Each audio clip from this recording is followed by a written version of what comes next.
We're working on it. We got tequila class today. Alrighty. Hi, everybody. Oh, hi, Nancy. Okay. Nancy, if you're following along live as well, so if you want to make it spicy, you can do a jalapeno. If you want to use the cilantro, I like that as well. Also, if you want salt or tahini on the rim, grab that too and get it ready. Ooh, I forgot my agave. Let me grab it.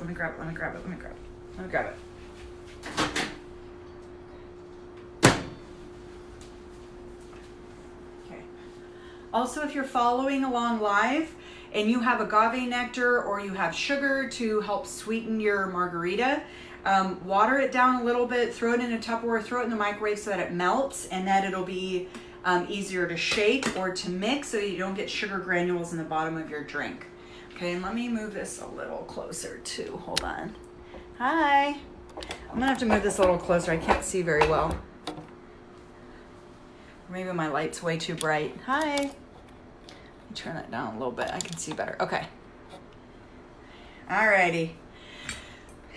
So, today we're talking tequila. Can you guys see the tequila bottles or no? I don't have a lot of space here. Okay, so while we're waiting for everybody to come and to join, we're gonna do a little bit of a tequila talk today. So I'm gonna be making this cocktail with Comisario tequila. It's available on, from a link in my bio off CW Spirits. So it's known as an ultra premium tequila. It's really nice though. They sent it to me. I'm a brand ambassador for CW Spirits. So now I'm hosting some of these tequilas. So I thought it would be fun to do this week's cocktail with the tequilas that we have here. And then also we can do like a quick kind of a tequila overview, because I don't think a lot of people know about tequilas, or they know some tequilas. I haven't even actually tried these tequilas yet, so I'm pretty excited. But while we go over some tequila facts, for people that don't know, there is actually a town called Tequila in Mexico where majority of tequila is produced. Tequila can only be made in one of the 5 states in Mexico. It's mainly made in Jalisco. 1 second, somebody's trying to invite me to do a live with them, but I'm going to turn it off. I don't know how to turn it off. Okay, forget it. So it's right outside of Guadalajara, which is sort of central, south-ish Mexico. But it's about an hour or so out of Guadalajara, up in the mountains. So if you know anything about tequila, it kind of rose to popularity back in the 90s. Okay, so how French wine and Italian wine and stuff, they regulated all of their liquor and their alcohol so that they could make more money off it and other people couldn't replicate it and use the same name. Like champagne can only come from the Champagne region in France. So if you're going to make any other sparkling wine, you're not allowed to call it champagne. It has to be called sparkling wine. Or say like cognac. Cognac can only come from the Cognac region in France. Anything else has to be called brandy or something else. So tequila, when tequila was raising in popularity, European countries were trying to copy, or other people were trying to copy tequila and make fake tequila so that they could charge for it. And Mexico smartened up and created their own laws. So to make a tequila, it has to be at least 51% Blue Weber agave. It has to have other things, has to be aged for a certain amount of time. If you're going to call it a silver, reposado, or an añejo. Now, silvers are known to be unaged, and that's essentially what it is. So all tequilas are essentially starting off as the blanco, the silver tequila. They're all going to be unaged. So when they harvest the agaves, they cook them, they smash them with the tahona, and they distill it. They have huge copper or stainless steel like stills that they do it in, and then they'll age them in either American oak or French oak barrels. And that's what reposado and añejo is. And it just depends how long they've been aged. So a reposado has to be aged for at least 60 days up to 1 year. Can't be aged any longer than a year. At 364 days, it officially becomes an añejo. Say it with me now. This has an ñ. It's part of the Mexican alphabet, the Spanish alphabet. It's an ñ. It's not añejo. It's añejo. Añejo with the ñ. So say that. And it's not reposado. It's reposado. Reposado. Añejo. Añejo. Alrighty. So an añejos are aged from 1 to 3 years, and an extra añejo is going to be anything above 3 years. And an extra añejo is relatively new in the tequila world, but they're starting to classify it so they can charge more money for it, essentially. So although these are known, and they're made in a craft, they're kind of like a craft small distillery tequila. They are classified as an ultra premium, so they're going to be a little higher priced.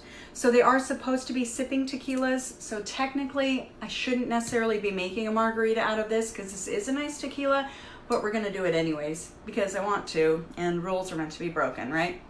Okay, so for now, I'm going to set these aside, and after we do the cocktail class, maybe we can try some tequila, and we'll talk more about that later.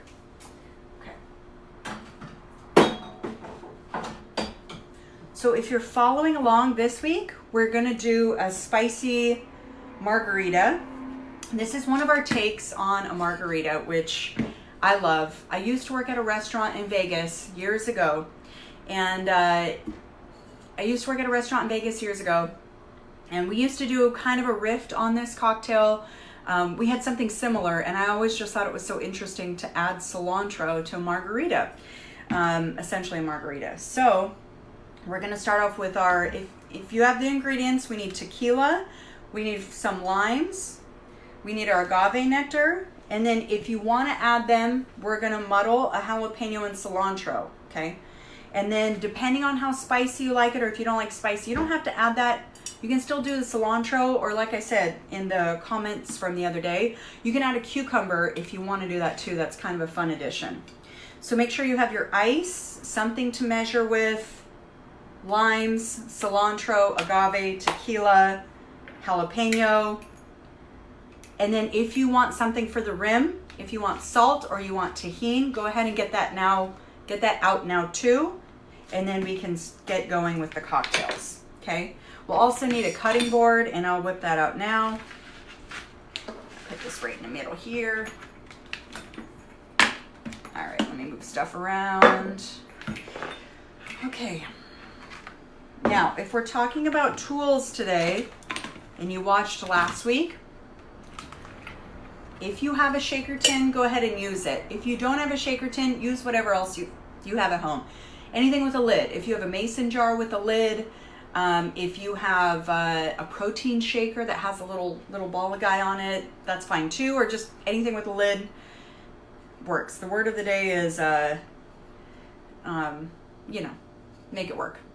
Okay, so if you have a Boston shaker tin, like I said, you're always going to make your cocktail in the smaller of the two shaker tins, because that doesn't make sense to use the big one and pour big to small. You want to pour small to big, right? So get your smaller shaker tin, and since we're muddling, you want to make sure you always start with the muddled ingredients first. So since cilantro is going to be an herb, we don't want to put that at the bottom. We'll start with the bigger thing and put this one at the bottom. The jalapeno. So if you're doing a mojito, you want to put the limes down first and then your mint on top. You don't want to pulverize the mint, but you want to get a little bit more of an essence on the drink. So we'll start with our jalapeno. Depending on how spicy you like it, you can nix the seeds out of it and just keep the outside, because the seeds contain the heat. So I'm just going to do like 2 slices here. And I have some of the insides, but I don't have a lot of seeds, but I'll still muddle it and it'll get a little spice to it. But like I said, you can always taste test it and get a little bit more. Get this out of the way. Okay. So then we have our couple of jalapeno slices. I'm going to throw the end in there for good luck. Take some of your cilantro. Just take it in the bunch and cut it off like that. Like I said, if you hate cilantro, you're one of those weirdos that think it tastes like soap, skip this step, but I love cilantro. I don't need that much. I'm just used to cooking, so I cut off way too much. Get a good little handful in there and throw it in. Okay? Not mint, cilantro. I was talking about a mojito. Does that make sense? Sorry, this is cilantro. I meant if you have a mojito and you put mint in there, you want to put the mint on top of the lime. But right now, I'm just talking about muddling in general. But right now, we're going to muddle the jalapeno and the cilantro. Oh, If you don't like cilantro, you could use mint in this. I don't know what else I would use. Maybe something else different. That would be, I maybe think basil, or even if you want to get feisty, maybe even some fresh Mexican oregano would be good. Mint would be okay in this, but I would strain out the leaves so that you don't get pieces of mint. But mint could work. But I think maybe more basil, or maybe even try parsley. Why not? Get crazy. Okay, so we have our pieces of jalapeno, we have our cilantro, and let's go ahead and give that a little bit of a muddle. Make sure you get it nice and kind of pulverized so you get the essence of the jalapeno and the ingredients mixed in. If you want to get feisty, you can muddle the lime too, but I have my citrus press and that works for me. Okay, I'm going to break up the jalapeno as much as possible too, so you get the release of all of the, just the skin of that jalapeno and then the spicy part. Okay, so see, we have a nice little pulverized muddle. Now, we'll get our jigger. Like I said, if you don't have a jigger, you can use just a regular shot glass, measure it out with that. You can free pour it, nobody cares. You're drinking it, I'm not drinking it, do whatever you want. I just flung cilantro. Okay, so get your tequila, whatever you're gonna use, and we're gonna do 2 ounces of tequila. I prefer a silver for this drink over a reposado or an añejo. You can still use those, but for this type of drink where we have a little bit of spice and cilantro, an añejo is usually a nicer aged tequila. So you don't necessarily want to mix that in a lighter style cocktail. You'd want to put that in more of a sipping style tequila cocktail. But like I said, we can go over that more later. So let's add 2 ounces of tequila, pour that in there. Move our tequila to the side. Now we can add the lime juice. So take your limes, and if you remember from last time, you want to roll them out on the table. It's going to release the juice inside so you get a better squeeze. Okay, let's do that. Okay, and we want about 1.5 ounces of lime juice. Okay, so cut these in half.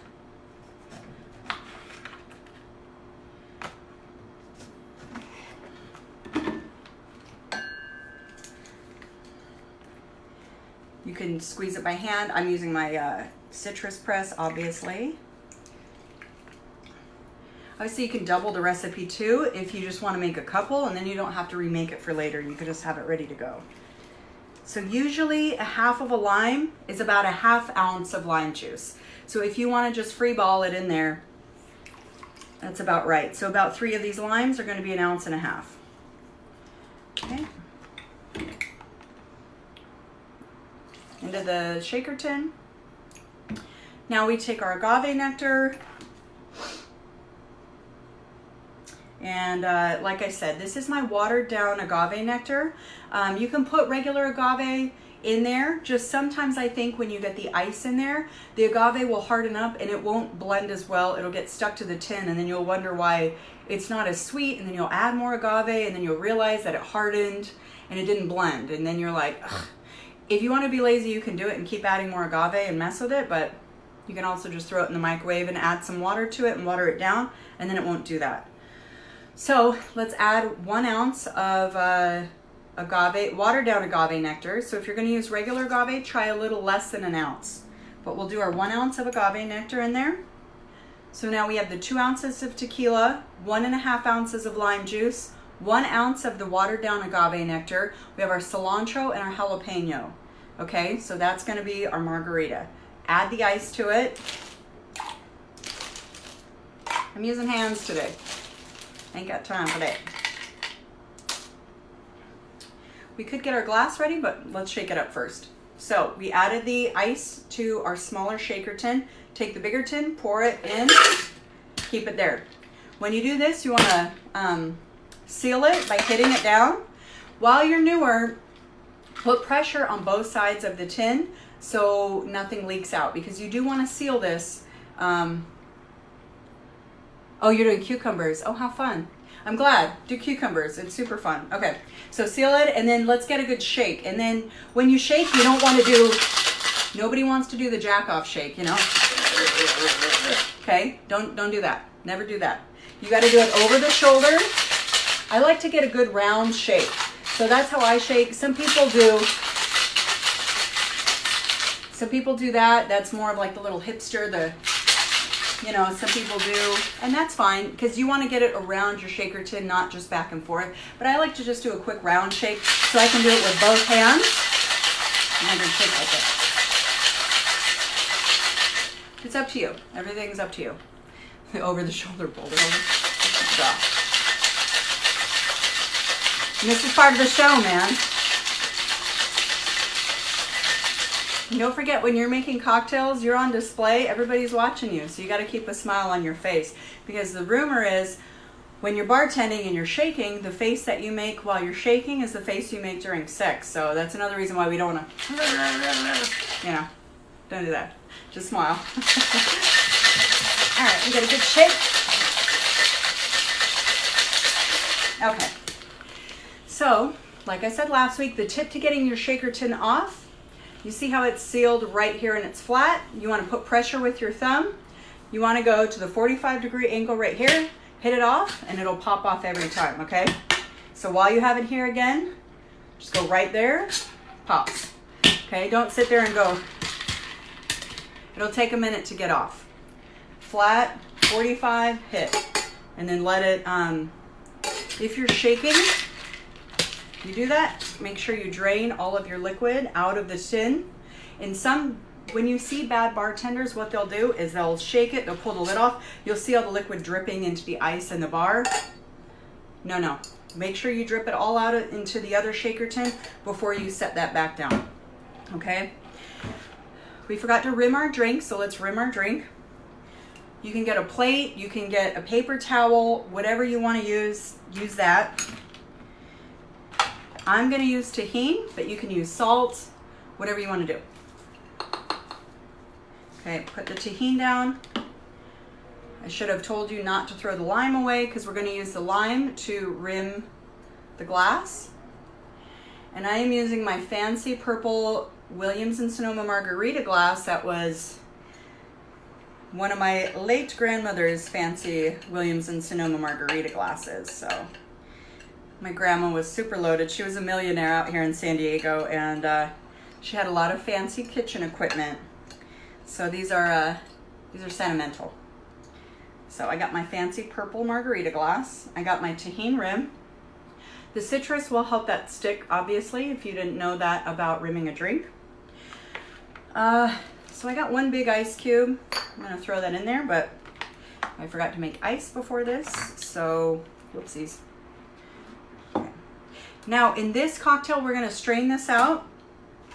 Depending on how much extra stuff you like in your drink, that's what you want to strain out or not. If you want 0 little remnants, use a double strainer. But because my little shaker tin lid, thanks, it's cool. My little shaker tin lid, this little spring dude is pretty close together, so it'll strain out most of this stuff, okay? So I'm gonna just put a big cube in there because I forgot to make other ice cubes, and we'll get fresh ice and then pour it up. Look at that color. This is a pretty large glass, so technically this looks a little short, but this makes one cocktail. Okay. Oh, we forgot to make a garnish too. If you have the other little lime, cut a little wheel off that guy, which would be just part of the circle. I forgot the garnish. Rookie mistake. So take your wheel, give it a little halfway through, put it on the glass. If you want to, you could do a fun little cilantro sprig. Why not? Ah. Okay. All right, ready? Let's try it. Cheers. Sorry, cheers.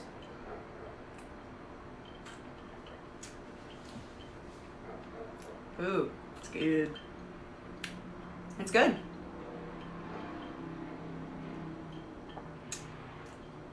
It's so interesting. Who else made this? Nancy, did you make it? How is it? Thank you. This is really good. Okay. So cheers. So for those just joining in, I just showed you all how to make, it's essentially a margarita with jalapeno and cilantro muddled in, which is nice. What am I going to make next week? I haven't decided. I haven't decided what I'm going to make next week. If you have a suggestion or you want me to make something, last week I did a vodka drink with my Humboldt vodka, which is similar to a gin. This week I did tequila. So maybe next week I might do a whiskey, or I have this other funky liqueur called Cocalero, which is that green liqueur. So I also kind of want to do something with tamarindo. I love tamarindo. I have this other funky liqueur called Cocalero, which is made from cocoa leaves, and it has that bright green color. And it's like pretty tart and pungent. So I also want to do a cocktail class with that, because I want to show you guys how you can use, you know, sometimes you get gifted such random liqueurs, or I know people from weddings have gotten like a random Italian aperitif, or a random bottle of brandy or something that somebody gifted you, and you're like, what do I do with this?